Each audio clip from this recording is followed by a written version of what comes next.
E aí, amigo? Tudo bom. Coincidência, estava aqui mostrando o vídeo das crianças, né?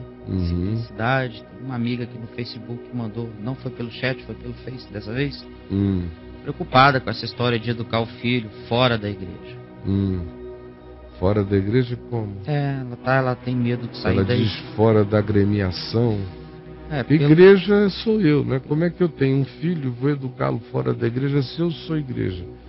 Se eu não preciso de pastor, professor de escola dominical, de ninguém para ensinar o evangelho para o meu filho, se essa é a minha responsabilidade, que eu não transfiro para ninguém. Qualquer ajuda que venha de qualquer um outro é uma adição. Mas se não existir mais ninguém, meu Deus, eu sempre fui e serei o pastor dos meus filhos. Eu os ensino, eu sou um pastor deles. Ensino, admoesto, como o Evangelho ensinou, essa coisa de entregar o filho para ser educado por um profissional na fé, não existe no Novo Testamento. Isso é invenção pós-constantiniana, religiosa, é o catolicismo perene, presente na mentalidade protestante e evangélica. Então, se você não entregar o filho ao padre, ao sacerdote para ser educado, você não está cumprindo um ciclo. Então é claro que se houver uma comunhão boa de irmãos, um bom ensino, onde o meu filho não vai ser deseducado no evangelho só porque aprendeu histórias bíblicas na escola dominical, não venha a ser deseducado, porque às vezes eles ensinam as histórias da Bíblia, mas ensinam as interpretações erradas e colocam pesos na alma de uma criança que deixa às vezes a criança em estado de piedade neurótica para com Deus, já desde cedo apavorada com a possibilidade da punição e da vingança. Então, você é a igreja, você é a professora, você não é a mãe? Mãe é a mestra do evangelho, da palavra. Você é quem tem o poder do exemplo. Você é quem pode orar, cuidar, brincar, instruir, admoestar, proteger, advertir, esclarecer, impor gravidade ou tornar leve, com sabedoria, para ir formando consciência e caráter no seu filho. Você. Essa é uma responsabilidade só sua. Como ensinar seu filho a ler não é responsabilidade do Estado, nem de escolas públicas, não. Isso é uma invenção muito moderna, do século passado.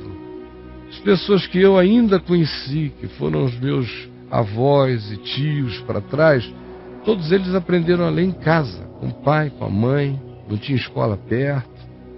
Quem sabia ensinava para o outro. E assim a vida ia. No Evangelho, meu Deus, quem é que vai saber mais do seu filho para aplicar o Evangelho a ele do que você, mãe? Você, pai. É um pastor? É uma professora que fica com ele 1h30, 2 horas, num domingo de manhã ou à noite, que organiza atividades quinzenais, ou seja lá de que natureza seja para a criança ir? E aí você descansa nessa entrega, e quando a criança chega dos passeios, você só quer saber se ela voltou seguro, está bem, porque você já ficou descansada, porque entregou para uma professora e para meninos santos da igreja. Triste ilusão. Você não cresceu na igreja, não foi menino em igreja, não? Eu fui. Eu nasci e cresci. Toda a safadeza que eu aprendi, iniciei com os meus coleguinhas de igreja. Então, querida, é em casa. É em casa que a gente cuida, é em casa que a gente protege os nossos filhos da própria igreja. Ensina os filhos a lidar com as idiosincrasias humanas, com as loucuras de um, as tolices de outros, os atrasos de alguns, as burrices de outros, as rebeldias gratuitas e forçadas, estereotipadas de alguns outros, as santarices esquisitas de alguns que querem de repente ter esse surto. A gente vai ensinando os filhos da gente a lidarem com a diversidade humana, mas igreja é aqui em casa, sempre foi e sempre será. E o pastor dos meus filhos sempre fui eu recebi essa responsabilidade de Deus. Não é porque eu era entre os homens chamado de pastor, ou seja, não. É responsabilidade de todo pai, de toda mãe.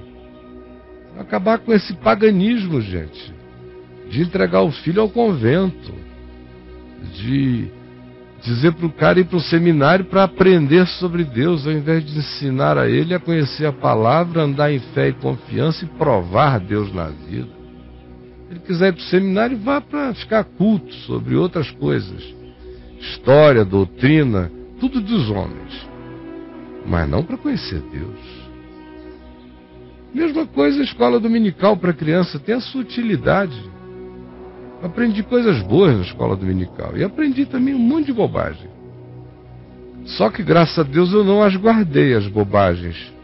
Lá em casa meu pai, que nem crente era, limpava da minha cabeça as bobagens que eu aprendia na escola dominical quando eu falava na mesa. E depois que ele se converteu, muitas vezes eu chegava da escola dominical e dizia: hoje o professor fulano de tal disse pra gente isso, isso, isso. E o papai sacudia a cabeça e dizia: meu filho, isso não é evangelho, isso é preconceito humano, é moralismo humano, é perversidade humana, não é evangelho.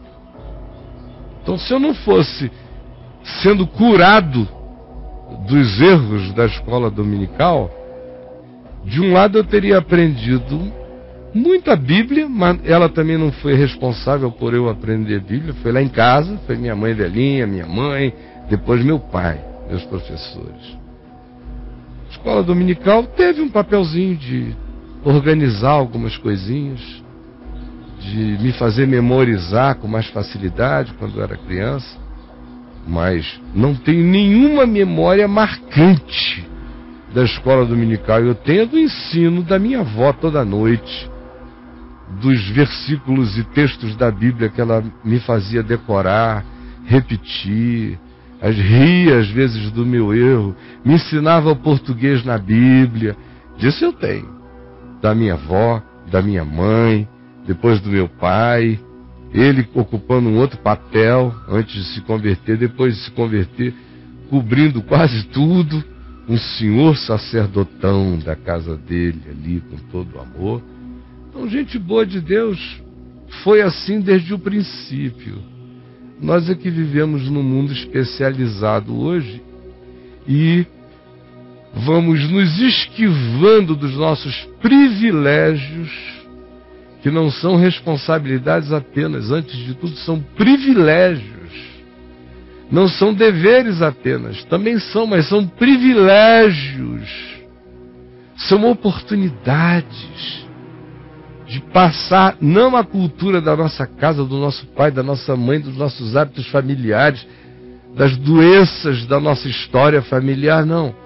Passar para uma nova geração o Evangelho. Ajudá-los a crescerem com a consciência do Evangelho, sem o peso esmagador de nenhuma religião e com o jugo suave e leve de Jesus, ensinando-os a andarem com Ele. É o que eu digo a você, na esperança de que não só você aproveite, mas todo mundo, everybody else, que queira, aproveite, ouça e pratique assim.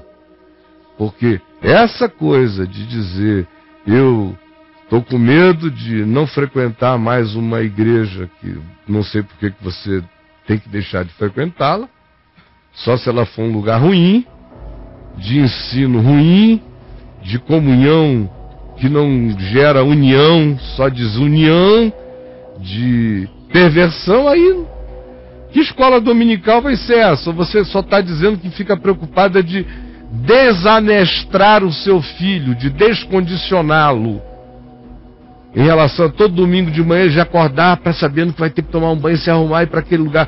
Você fica com medo de desamestrá-lo em relação a essa estrada de casa para o templo, de casa para o templo, de casa para o templo, de casa para o templo?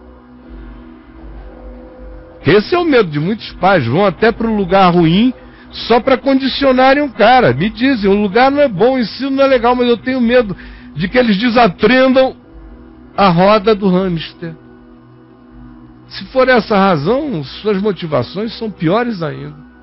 Porque como é que você expõe seu filho a um ambiente desse? Só para domesticá-lo num hábito de frequência religiosa. Que é isso, minha amiga? Se for boa a comunidade, por que sair de lá? Se for ruim, por que ficar lá? Quando na realidade, o papel fundamental de cuidar dos seus filhos é só seu. Não faça de nenhuma comunidade a sua babá espiritual, nem a escola espiritual, nem o seminário espiritual. Você tem que ser a semeadora. Você tem que ser a mestra. Você tem que ser a pastora dos seus filhos, com toda a sabedoria, mamãe.